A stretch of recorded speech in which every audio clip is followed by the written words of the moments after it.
There was a couple of them on the sheet. You guys have one at White River? We use hashtag We Value Our Members, and we also use hashtag Co-ops Care for most of our Operation Roundup fundraising sorts of things.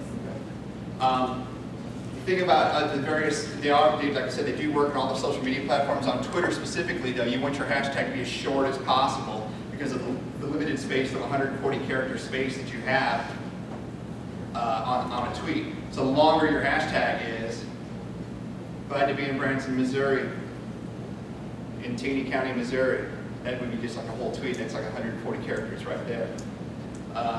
Hashtag co-op, hashtag SWMO is 5 characters, so that works for a tweet. It works a lot better for a tweet. So the shorter the better on Twitter. Don't make punchlines like to get to the hashtag to get to the other side on Facebook or the other ones where there isn't a character limit, because that's just not cool and such. Anybody got a good yes? Okay, this is probably a silly question, but It's not. do people actually then click on those because they want to go read what other people put with that same hashtag? Yes, if you got Right. explore Branson. If I'm a tourist in Branson, this is the tourist hashtag here in Branson.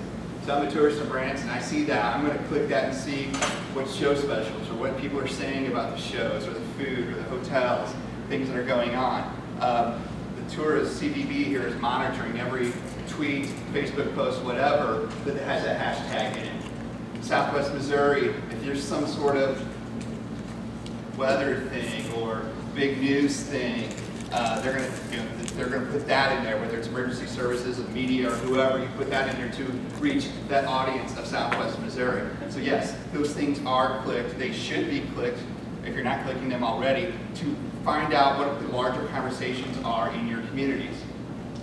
For example, hashtag OzarksCom. If you go to Twitter now, you can click on that and see what, if you're in a larger conference, you can see what other people in the room are, What the what three points, of us have tweeted. yeah, like what points they're getting out of what they think is the most important pieces.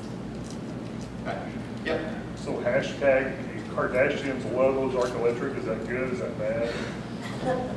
It would not have any impact at all because it wasn't hashtag Kardashian. See, and that's you bring up a good point though. A key phrase, it only works with the pound sign, the hashtag, letters and numbers. Underscores, spaces, commas, apostrophes, anything like that will break your hashtag.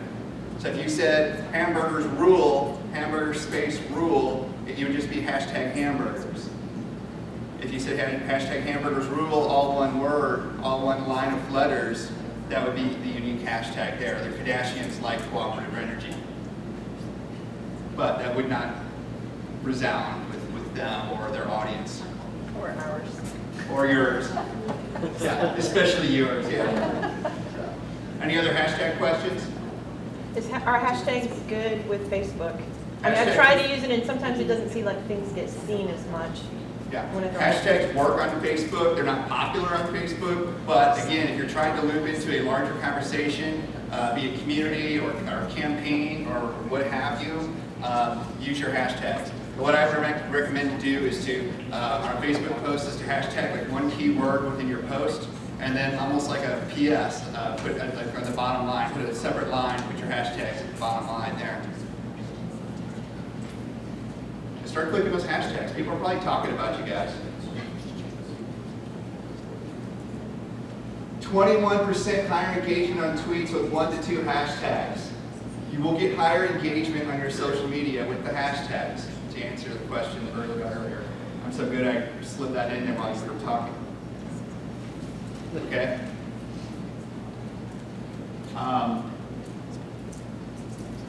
Do you want to talk about what you guys are doing with Twitter on White River? I was going to call it up on the screen and go through and all that, but... Well, I schedule all our tweets through Hootsuite, and whatever I post to Twitter gets posted to Google Plus because I'm lazy and Google Plus doesn't matter. But I basically post the same thing that I post on Facebook. I just reword it for Twitter. And then I normally, the longer post that's on Facebook gets split up into 3 or 4 different tweets that get spread out. So I have like 3 or 4 tweets about efficiency, and I'll tweet random stuff, retweet stuff. Sure. There is no real strategy because nobody sees it. So you've got 890 followers here. How are they fellow cooperatives? Are they neighbors? Are they member owners? You know, it's a lot of really random people. We'll have the news, there's a lot of the news media, reporters, and then the mayor of Branson, or I guess the former mayor of Branson, and then just random people. I don't know if they're member owners or not. They don't really interact with stuff once they follow us. Mm-hmm. Do you do any, hey, thanks for the follow at Jedi Knight 22 or something like that, or check their profiles, or to see if they're in the service area? Some of them I will, the ones that look like they actually use their profiles. But we get a lot, I mean, there's a lot of junk people that are just looking for refollows and things like that. There's a lot of industry, other electric industry people, like people that sell stuff, Right. that are following us and will tweet at us with what they're selling. Sure. Here's a good question. Do you block and report the spam bots who follow you every morning? No, I never thought about that. Yeah. I don't know how many, I didn't look to see how many of the 890 are. The last time I looked at it, you did have some in there, but it's been a while since I looked at your account. So I think you would go through and just, basically if there's a girl in a bikini with a bunch of numbers in her Twitter handle, it's a spam bot. That's generally to tell. Or if they're like promising in their bio to get you millions of Twitter followers, that's a spam bot. Yeah. Things like that. That's just clogging up your follower count and giving you false impressions to your audience. Yeah. Who's next, NewMac?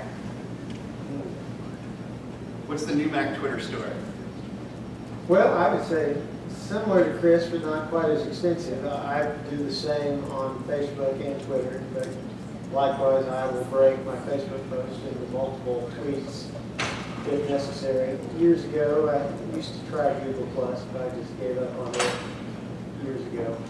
But, and I know I'm not doing good at it, but I usually will go for at least once a week on each of them. And occasionally more than that, but it's the same as what I do on Facebook largely. One thing anybody notice a similarity between their 2 Twitter profiles? What is it in the back? The ball. The ball, the green ball. But you do have NewMac on here. I know that's the brand of the cooperatives. But Chris, if you could dress that up, I would say, because to put White River on there, it's to somehow differentiate yourself from the other cooperatives. Because I'm sure NRECA has a Twitter feed of Twitter followers of 2,000 green balls, probably. So if you do anything to stand out, like on the card here, on the TRG rules side, the red square picture is my Twitter profile picture, and you'd be amazed how much that red just blows up in the Twitter feed when it's next to 100 different selfies or headshots in people's Twitter feeds. So having a noticeable and descriptive, it's advertising. It's real estate for you to advertise. So problems, stats. How do we prove this is working? How do we show that this is working, that people are doing anything with the tweets that we're sending out? This is a tweet that I had retweeted the other night, and it's kind of hard to see here on the screen, so if you want to look in the mirror maybe.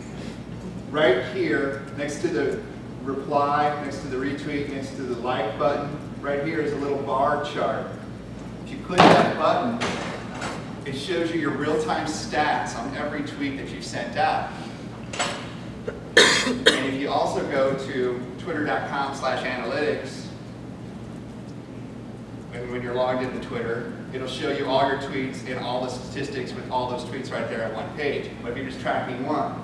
Or you could go to Hootsuite and sign up for Hootsuite, and it's a little button on the side, and you can see all your analytics for everything that was managed through Hootsuite. But this tweet that I sent out got 3 retweets. I sent it out at 10:30 at night because I was retweeting a friend of mine's tweet about the top hashtags, tweets, and users for 2015. and it got 306 impressions and a couple clicks and such. It was just a junk tweet that I sent out at 10:30 at night. Yes, Chris? Do they show those analytics to people who haven't used Twitter ads? Because I know they used to not show those analytics unless you had entered it. You didn't have to do the ads, you just had to put a credit card in. Oh, yeah, I see what you're saying. You know what? That's a question that I don't know the answer to. Because that's how it used to be. Yeah, because every Twitter account I have is linked to a credit card, so I see it on every Twitter account. But I'm pretty sure that at least on the individual tweets that they're available. I don't know, Yeah. our account is linked to a credit card, so. Right, right. So if anybody doesn't see that little icon right there, send me an email and we'll figure out how to get that to you, okay? So now you got homework. Thanks, Chris. All right, problem 140. 140, the problem is 140. We've got 140 characters. That's letters, spaces, punctuation marks, triple exclamation points, hashtags, everything in there. You're limited to 140 characters. Again, it goes back to the origin story of Twitter that I told you with Jack Dorsey and his text messages, driving and texting thing. That's the short form message. That's what they wanted to keep. That was going to be their separator, and that has been their separator on social media. And I'm here to tell you, people grumble about the 140 because you got to press everything, you got to shrink your headline, you got to think small and such. I'm going to tell you that 140 is actually not the number you should pay attention to. You should pay attention to 120. You should aim to make 120 greater than 140. Why? Anybody? Not Chris? Because 120, if your tweet is 120 characters long and somebody loves it and they want to retweet it, they can retweet it. Because when you retweet something, it pulls your Twitter handle into it. So if your Twitter handle is 19 characters long or 4 characters long, what have you, it's adding extra characters to the retweet. So you want to leave them space to retweet your content, and if they want to put some pithy comments on it or anything like that to what you're saying there. But the shorter, the better. Smaller is better when it comes to Twitter. You think it's impossible to write in 140? Pretty soon you'll be writing in 90. And I'll tell you the secret about Facebook. The most effective posts, the posts that get the greatest interaction, are actually 80 characters and less on Facebook. If you're putting posts that say read more, nobody in the history of the world has ever clicked a read more link unless it was your grandma's recipe for something. So smaller is better. Power's back on, hashtag yay. There we go, right? That's a tweet. So the proper form as well, you have to have proper form. If you're starting your tweet with that Twitter handle, the @ symbol, and then the name, that's your Twitter handle. If you wanted to just go between your account and their account, just go ahead and start it like that. But if you want to say @NRECA, I always transpose that. NRECA, right? I had it right. So if you wanted to say @NRECA and just a message to them and the mutual followers, you'd send it without this period. But if you wanted the whole world to see that, you put a period in front of that. That's the number one mistake people make when sending tweets. I don't get any interaction. Well, you started it off with the @ symbol, so only the mutual followers saw it. So you've got, this would be in a mention tweet. So you've got words, you've got a link, you've got more words, and end with your hashtags. Hit tweet, done. That makes sense? There's a blog post on the Rocket Group website. If you search how to format your tweets on that site, on our site, you'll find that, or I can send it out to you guys as follow-up content. Or we tweet it about once every other day on the Reach the Arc, if you follow @Reach the Arc. So the TRG rules that you've got there in front of you, the cards that we handed out, this is something that we've started. Actually, we unveiled it at the September meeting at the lake, and so we're going to roll out like 10 new rules. I've got a list of about 200 so far that need to be written. But these are not hard and fast rules of social media. These are more strategic rules. Because as I said, platforms change every day. Facebook is going to undergo amazing amounts of change in 2016, up to and including virtual reality capabilities for your Facebook pages. So that's why you've got to stay on top of the changes, one, and be sound in your strategies, or you're going to fall further behind your competition. And your competition is not the other electric providers, it's everything else that everybody likes on Facebook. So your competition could be the whole world. So if you want to go to trgrules.com, sign up there, you'll get updates when those are updated. The first 10 are published. They go into greater depth about why each one is important. I'll say that the two most powerful words in social media are thank you. So it's just gratitude you guys for being here and still thinking about that bacon explosion half an hour later. And it's 3:45 on the dot. I'll get you back on schedule, but is there any questions? Any questions about what we talked about here? That's awesome. I answered every question. I'm the best. Hashtag I'm the best. You may have seen this before. I'll just do this. This is the 1% of the presentation. That's the sales pitch, just highlighting what is available to you if you sign up with the local cooperative social media management, social media assistance package. We're going to be packaging statewide national messaging in thumbstoppable formats that are going to give you greater interaction from your audiences. We're also going to build your audiences because we're running statewide advertising campaigns across social media, which are going to be targeting people to their local cooperative.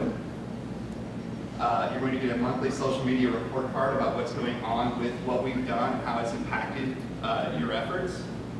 You're going to get live trainings from me once a quarter in a common location, most likely Jefferson City or Columbia, through the state association.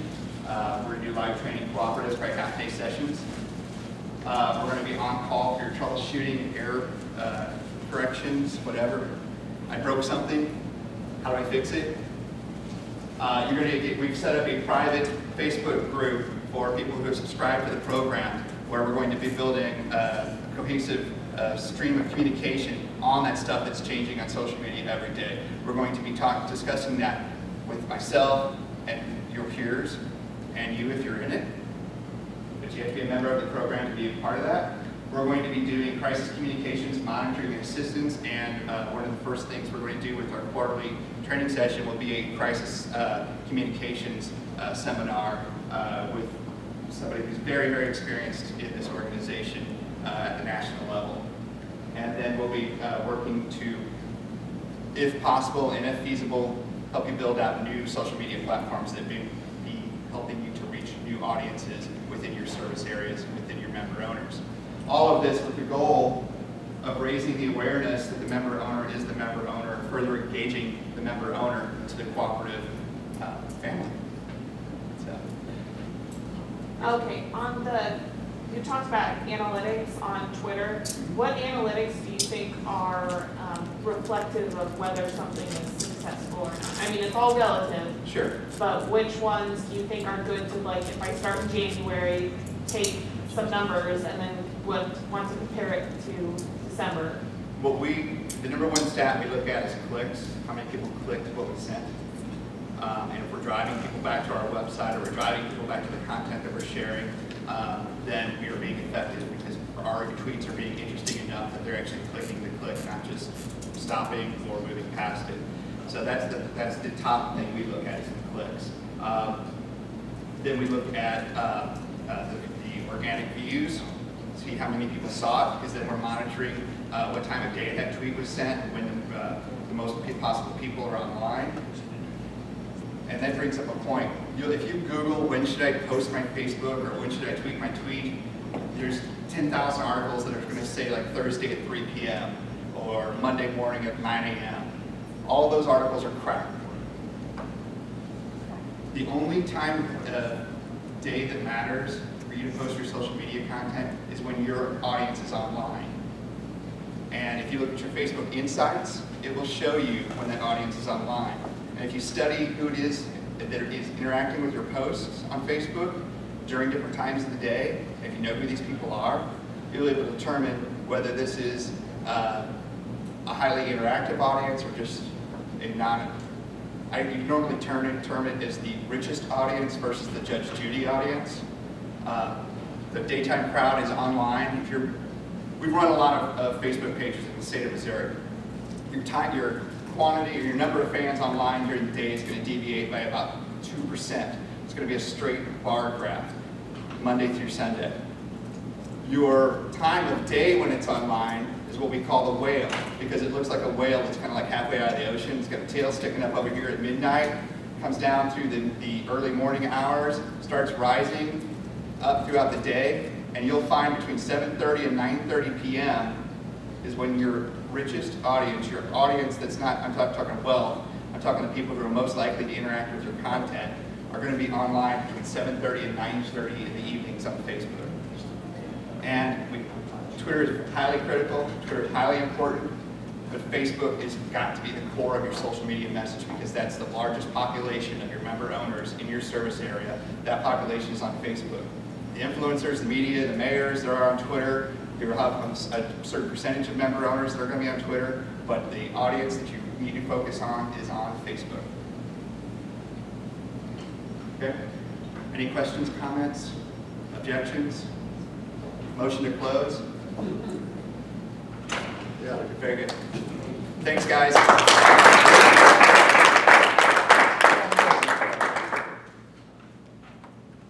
Okay, yeah, we'll just keep rolling, right along.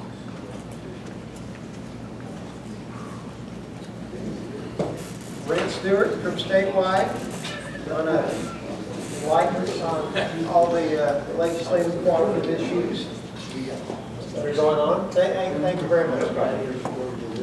All right. Good afternoon. I'm going to try to get you back on schedule. How's that? Here, here. Emphasis on the word try.